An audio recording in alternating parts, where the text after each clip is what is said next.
printer na hindi nauubusan ng ink, portable pa. So, tara, try natin. Thermal siya. It means heat yung ginagamit niya. So, kahit araw-araw pa yan, iba-ibang picture. Baliktad.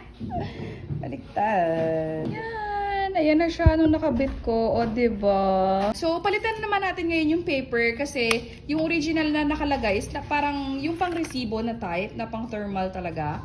So, meron akong inad na adhesive or parang pang sticker na type. Meron palang mga tools or whatever. Pwedeng text lang, pwedeng, oh my gosh, this is so cute. Meow. Pwede kang mamili kung ganyan or ganyan. Kung may shading or no shading. Yun. Printing na. Ito yung may tape kasi dyan kanina. Parang maganda siya ilagay as label ng mga jars or ng mga bottles sa bahay. Special pang color.